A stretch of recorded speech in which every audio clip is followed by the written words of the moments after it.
Annonceurs, entrepreneurs, promoteurs et chefs d'entreprise, choisissez dès à présent votre meilleur partenaire média, Ideal Production. Ideal Production est basé à Cotonou au Bénin. Ideal Production, le partenaire exclusif de Sika TV en Afrique.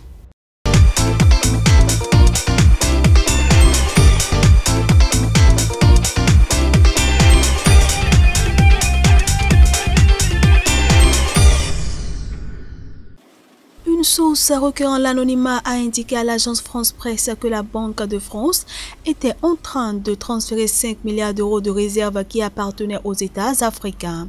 Sollicitée par l'agence France Presse, la Banque centrale des États de l'Afrique de l'Ouest a décliné tout commentaire sur ce transfert. La réforme du franc CFA a été annoncée en décembre 2019 à Abidjan par les présidents français et ivoiriens Emmanuel Macron et Alassane Ouattara pour répondre aux critiques contre cette monnaie perçue comme un instrument post-colonial par certains. La réforme prévoit notamment que la BCEAO n'est plus désormais tenue de déposer la moitié de ses réserves de change auprès de la Banque de France. Pour certains économistes, cette décision pourrait inciter les États de la zone franc à renouveler les modalités de placement de leurs réserves de change et de gestion de la trésorerie des banques centrales. Cela pourrait aussi les inciter à imaginer un régime de change moins rigide que celui qui existe actuellement, à savoir la parité fixe entre le franc CFA et l'euro maintenue par la réforme. La réforme prévoit aussi un changement de nom, le franc CFA devant devenir l'ECO, et le retrait de la France des instances de gouvernance de l'UMOA.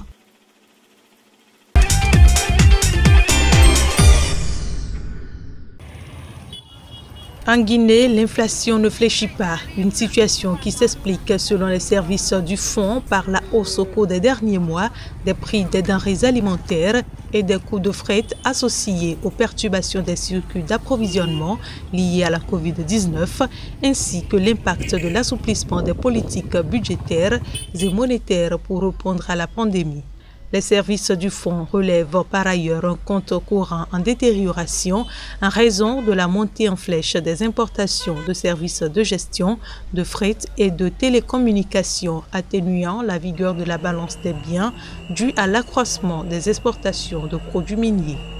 Les experts font ressortir également une augmentation continue et progressive des réserves pour atteindre 1,3 milliard de dollars à fin 2020.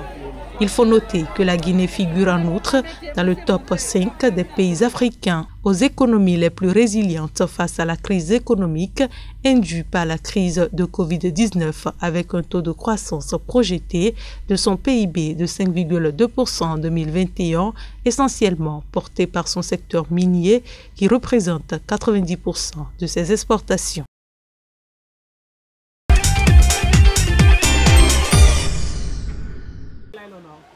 En Guinée-Bissau, cette année, 1 kg de noix s'échange contre 1 kg de riz. L'année dernière, pour la même quantité de riz, il fallait 1,5 kg de noix de cajou. Il s'agit bel et bien du troc. Il est une pratique illégale parce que souvent déséquilibrée et profitant souvent à celui qui rend service, l'intermédiaire. Mais elle est tolérée parce qu'aucune alternative n'existe. Le troc fait partie de l'histoire même de la culture de cajou en Guinée-Bissau et a donc toujours existé. Pour beaucoup de producteurs, c'est le moyen le moins cher pour s'approvisionner en riz, la base de l'alimentation quotidienne. Ils sont contraints d'accepter car le réseau commercial dans certaines zones du pays est très pauvre et les routes très mauvaises pour accéder à un magasin. 90% de la production de cajou se vend ou se troque au portail même des plantations. Le troc se pratique à 2 moments de l'année et pour 2 raisons différentes. Avant la récolte, en novembre et décembre, le riz est donné aux producteurs qui ont besoin d'un prêt. Il serait remboursé plus tard en cajou. En avril, mai, juin, au moment de la campagne commerciale de cajou, comme en ce moment, le riz sert de paiement pour une partie de la récolte sous forme d'échange direct, le jour même sur les plantations.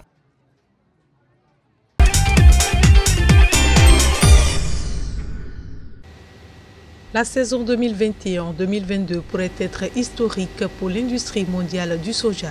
Dans son dernier rapport datant du 29 avril dernier, l'IGC, le Conseil international des céréales, indique en effet que la dite campagne qui va démarrer en octobre prochain sera l'une des plus prolifiques pour la filière.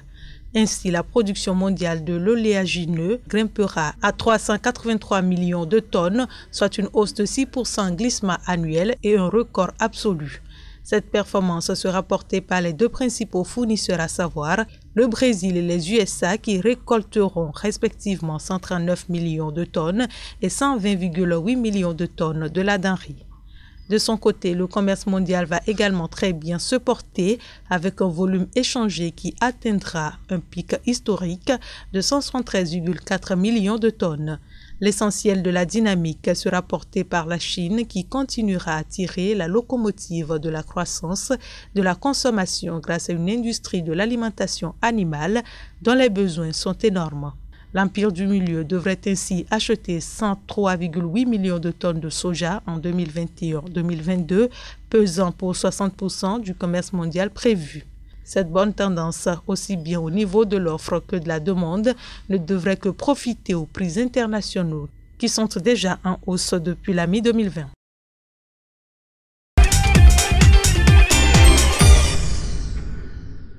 En 2021, les perspectives s'annoncent moroses pour le secteur mondial du vin après une quasi-stagnation de l'offre à 260 millions d'hectolitres l'année dernière. En effet, selon de nombreux analystes, la production mondiale pourrait pâtir de la mauvaise situation de l'industrie vinicole en France, deuxième producteur actuel du breuvage après l'Italie. Dans le pays, la météorologie défavorable marquée par des épisodes de gel intense dans la première quinzaine d'avril n'ont pas épargné les vignobles dans plusieurs régions.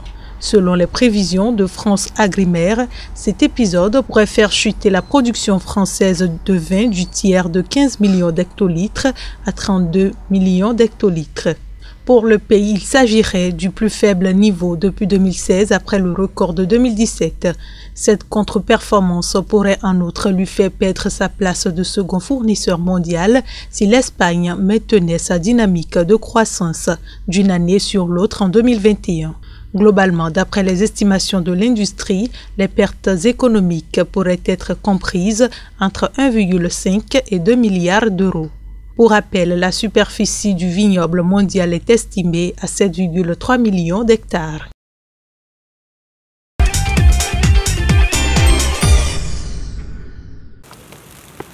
En Namibie, les autorités doivent faire face à une troisième vague de criquets migrateurs africains.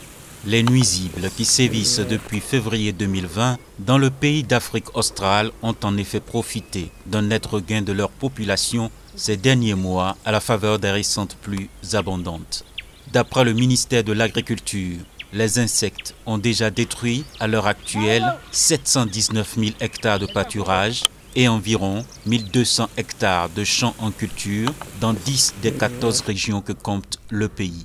Face à cette menace, le gouvernement a déjà mobilisé 30 millions de dollars namibiens, soit plus de 2 millions de dollars US. Il recherche encore une enveloppe supplémentaire de 2 millions de dollars US pour réduire les essaims qui proviennent majoritairement du Botswana et de la Zambie. Le porte-parole du ministère de l'Agriculture a indiqué que contenir l'invasion avec l'épandage aérien était un véritable défi, car cela dépend de la répartition géographique des communautés et des villages dans les zones infestées. Et l'opération pourrait s'avérer nuisible aux populations humaines et aux animaux. Dans la sous-région d'Afrique australe, la communauté de développement de l'Afrique australe a lancé un appel en novembre dernier pour mobiliser 20 millions de dollars US auprès de la communauté internationale pour venir à bout de la menace.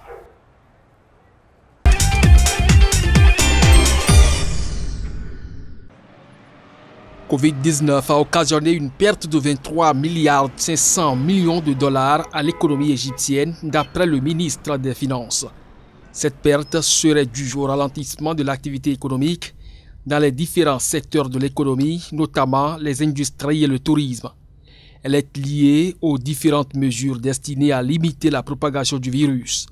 Les autorités égyptiennes ont en effet imposé des mesures de couvre-feu mais aussi de limitation des rassemblements et des mouvements migratoires. Dans le but de faciliter la relance de l'activité économique, l'État a mis en place une stratégie de près de 6,3 milliards de dollars destinée à soutenir financièrement les différents secteurs touchés par la crise. En outre, l'établissement des mesures telles que la hausse du salaire minimum et la mise en œuvre de programmes dans les domaines de la protection sociale, de la santé et de la fourniture alimentaire ont contribué à augmenter les dépenses de l'État consacrées à la résilience économique contre la pandémie. Cependant, en dépit de ce manque à gagner, les prévisions des institutions internationales pour 2021 restent positives.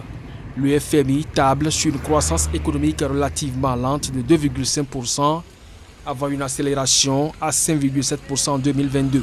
De plus, l'annonce récente de la relance des activités touristiques et culturelles et des vols avec les pays voisins laisse présager une reprise progressive de l'économie.